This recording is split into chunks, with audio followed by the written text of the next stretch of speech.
Let me tell you a story. History does not announce its turning points. It leaves them scattered, half buried, waiting for someone reckless or desperate enough to dig.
Deployed the forces immediately.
You have seen the war, but wars do not begin with explosions. They begin with ideas.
Let me tell you a story.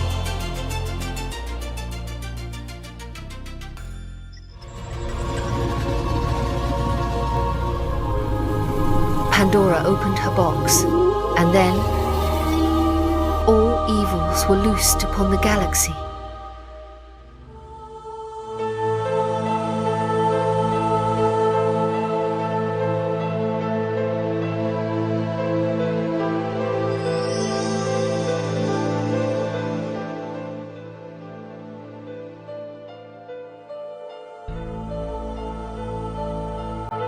From our distant vantage, the transfer of power from the Sol system to Deneb appears inevitable, written into the gravity of history itself. But to those living through the 25th century, it was neither orderly nor fated. It was violent, unpredictable, a collision of empires ricocheting through the stars like a cosmic game of billiards. And from that chaos, not a throne, but a laboratory, would become the true fulcrum of the age.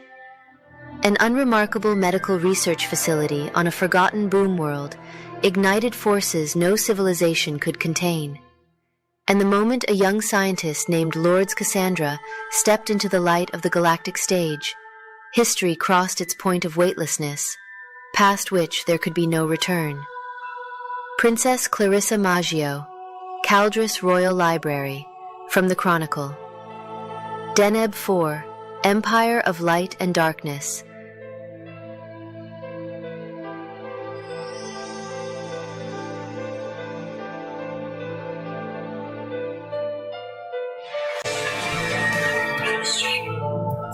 As she proceeded to the medical center, Lord Charlotte Cassandra observed the city from her air taxi. A mysterious government research agency had summoned her.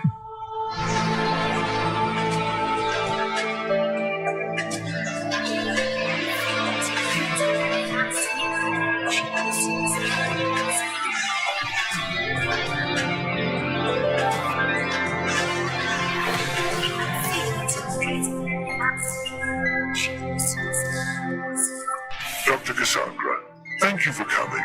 Right this way.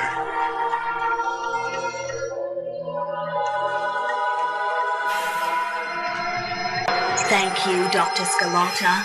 Thoughtful of you to come up and greet me personally. Well, buried in my work as I am, it's a welcome break. To be reminded, there is a world still out there.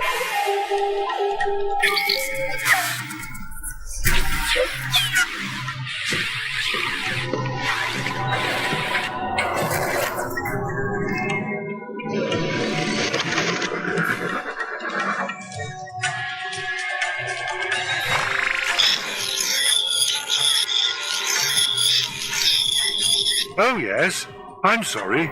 They come with the territory. Some of the research we're doing here has been deemed less than popular by certain activists groups. No worries, Miss Cassandra.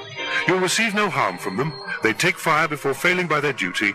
Rest assured they will protect us. Protect us from whom exactly? The Luddites and Philistines. My research here has not always been warmly received. There have been threats. What am I getting myself into here? Will they come after me at my home? Should I join the research team here? They're wingnuts from various worlds who spend too much time on hypercasts, berating technology all the while living on. They scream for humanity's demise and say we are a scourge on the pristine universe. Doctor, the rumor is you're creating a better AI, one that goes beyond a Turing test and is truly sentient. Your goal will be an actual transhuman entity. You want to cheat death? Yes, cheating death. Something of an obsession of mine for some time now.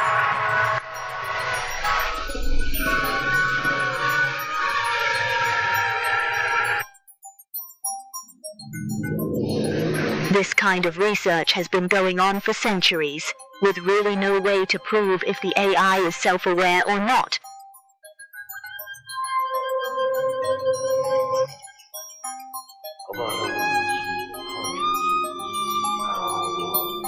Well, there's a chance you might be in the wrong business, Rogers.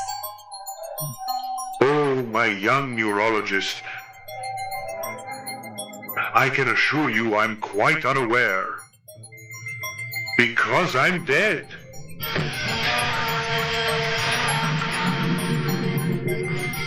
You're a hologram. Wait.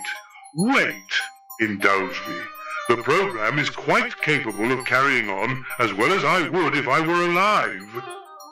I anticipated that I may have expired before the objective was met. Anticipated our latest developments wouldn't allow for my actual sentience to survive before you arrive. We are quite on the proper path. You see, it is not our research on the transhuman system housing I wish you to work on. It is this.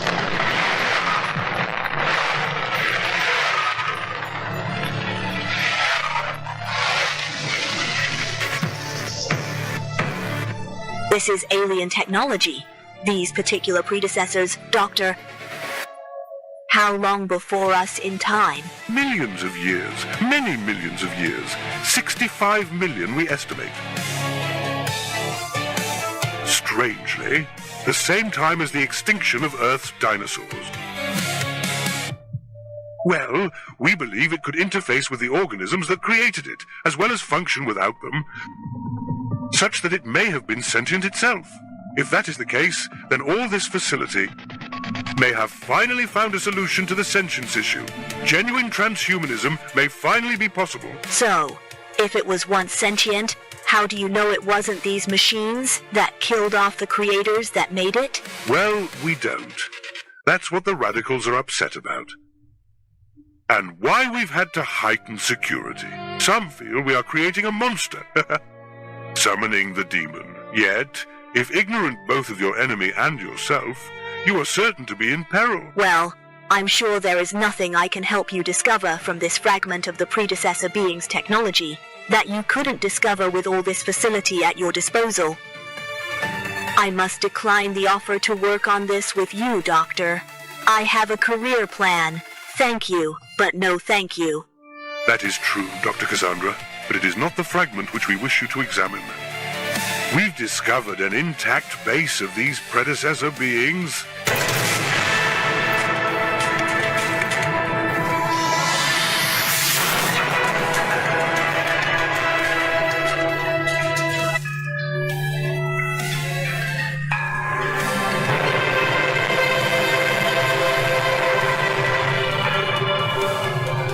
We want you to go there, to the center of the galaxy, to an intact alien base. But of course, when shall we begin? We already have begun, my dear neurologist. I'll be escorting you from here on out, a younger version of me. Skeletor 2X. As I was in the Mercury Wars,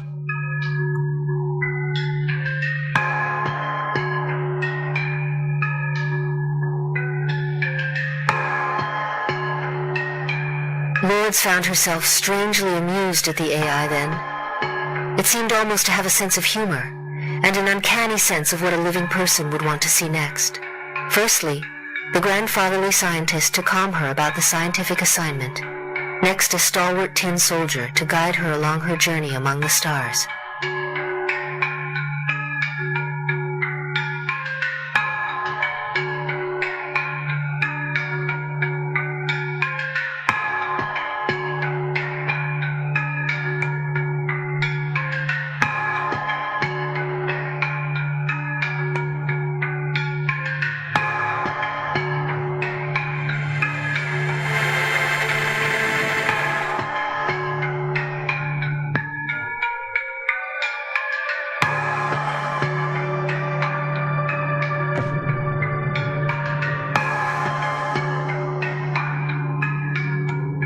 Let me tell you a story. As humankind spread out from the solar system and into the Orion galactic spiral arm of the Milky Way,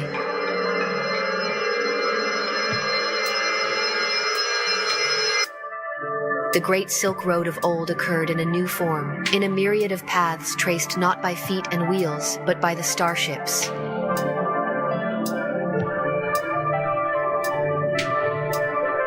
Lumbering and slow, they bent space at first crudely and painfully time-consuming by contemporary standards. Colony ships, then trade ships, full of various rare ores and even rarer pieces of other worlds. The starways crowded as the legendary Silk Road with interstellar trade. The main Orion flight paths pushed centrally along the Orion Arm, and also other paths pushed inward toward the Sagittarius Galactic Spiral Arm and the Central Galactic Region. Where the two great conglomerations of flight paths merged sat Ophelia System and Ophelia's World. Rivaling Deneb 4 in sheer economic juggernaut, Ophelia's World quickly evolved certain pomp and Baroque flourish. The aristocracy there, keenly aware that they represented the largest aggregation of human endeavor at the far end of space, they made an extra effort that their cities and developing industries were ever more covered with a patina of artful ornamentation. 150-story tower housing state-of-the-art computing and manufacturing center would be clothed in the architectural embellishments of applied ornamental sculptures, and alighting from deep space, a traveler might be greeted by angels in the architecture. Lords' ship, the Colossus, was a brilliant Sunrider 2400 gunboat, the pride of the Deneb 4 Space Navy. It was greeted at the system's outskirts with a formal fireworks salute and several dignitaries. The good Dr. Scalata back at Deneb 4 had made Lords director of the Institute.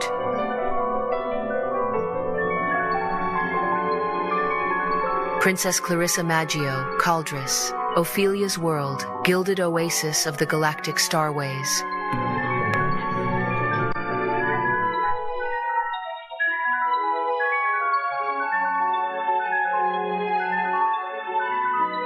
And by the moon the reaper weary, piling sheaves in uplands airy.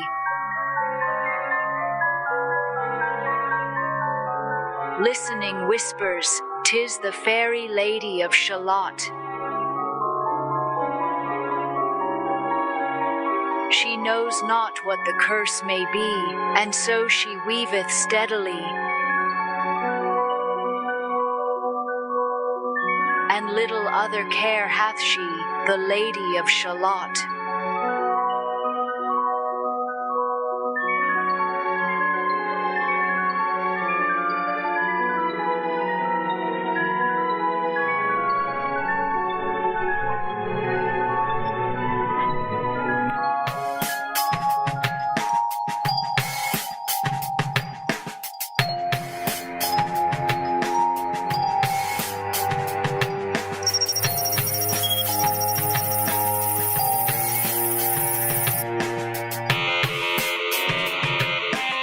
As a rule, Lance Perusha didn't care about the politics of his marks.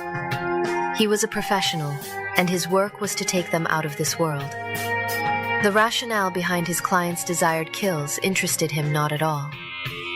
Something about this target bothered him, however.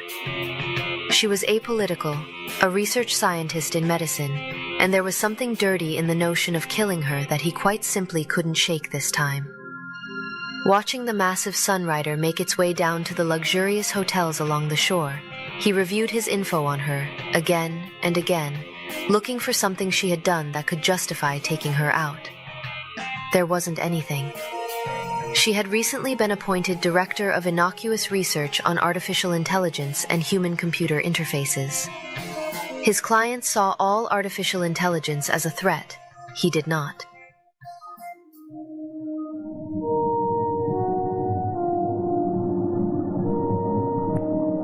Congratulations on your promotion to Director. I'll escort you when you are ready, madam, to the Welcome Committee. Great days indeed.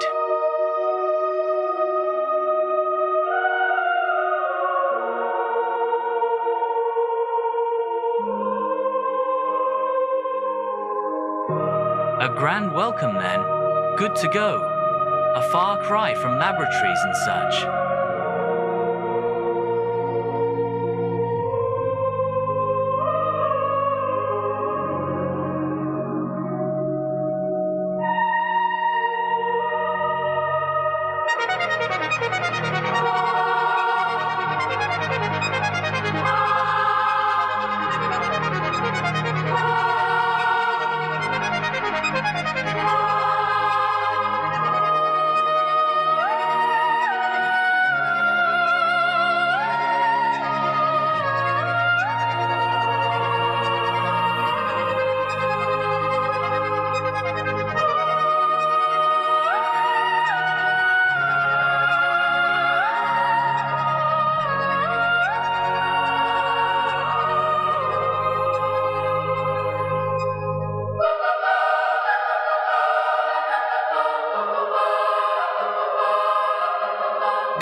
grace us with her knowledge of scientific progress, this key to the city.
Let me tell you a story. As Lance Perusha watched quietly and grimly about to perform his evil deed, something reflected from one of the other hotels, and Lance's instinct quickly steeled him back from the window. He peered slowly as the source of the reflection's movement and increased magnification. Closer, closer, closer his vision moved to that source, and wonder upon insidious wonder, there was another sniper. It was the second bomb scenario. Either a less expensive backup, in case he missed and bungled the job, or merely some slob to fire wildly at the dignitaries and crowd to mask the importance of the real target. The other sniper was careless, truly reflective surfaces among one's equipment.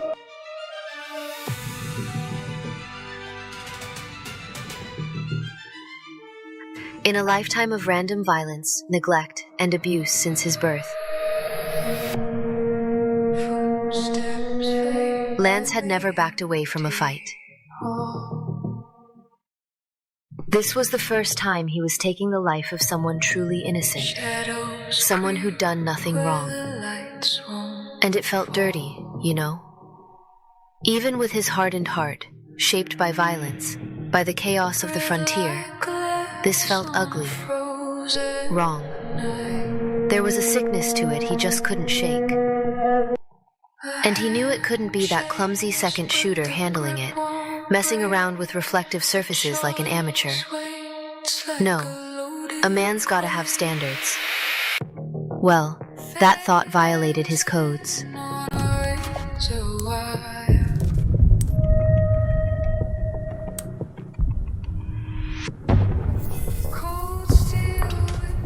So Lance took him out and walked away from the job. Of course, he was then a dead man walking, but not that day.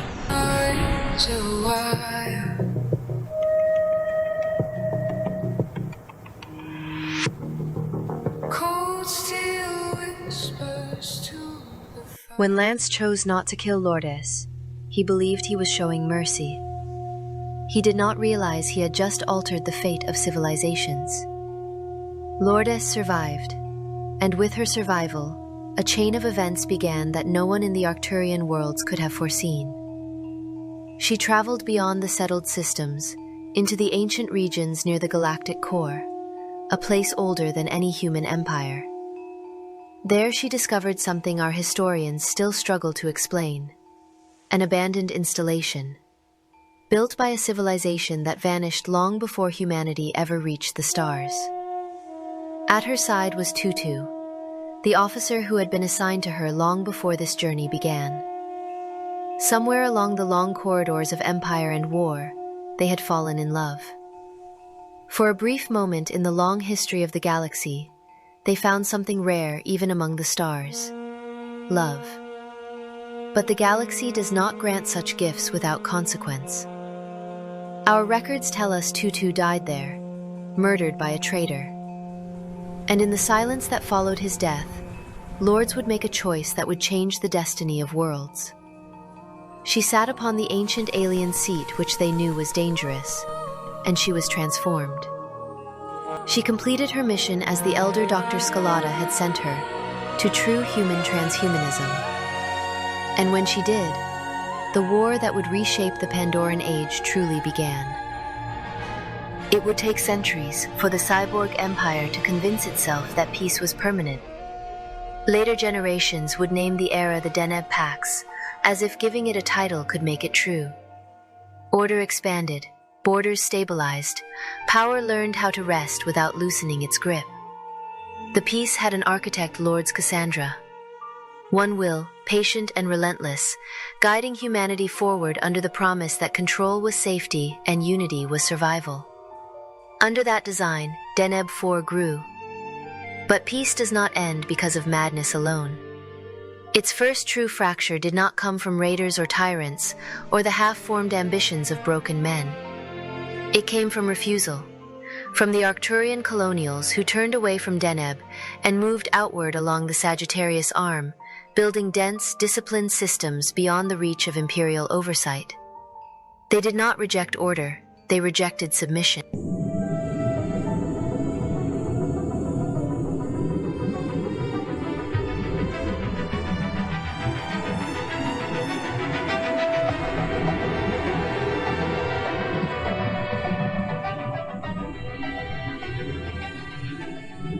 The Arcturian colonials defined their era more clearly than any society that had come before them.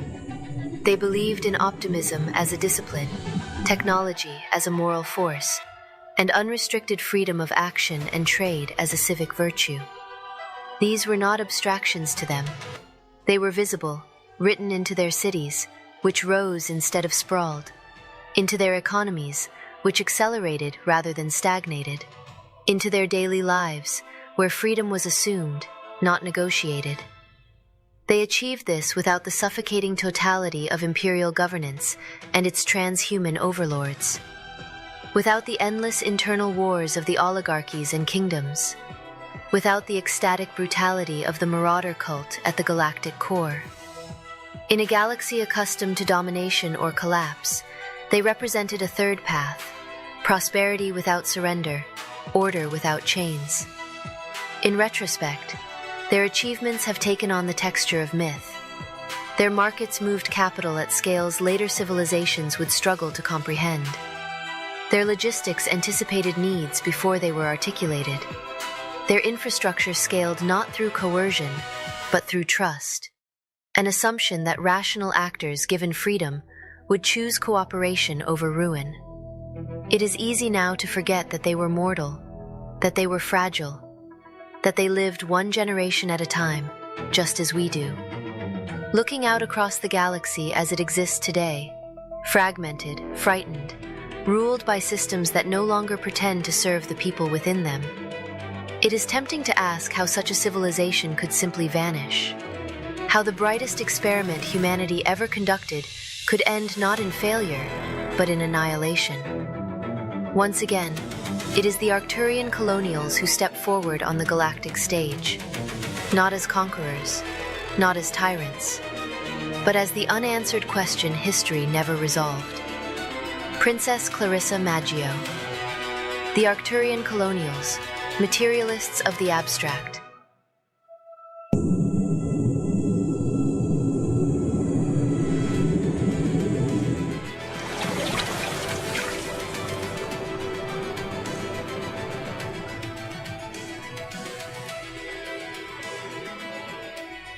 Let me tell you a story.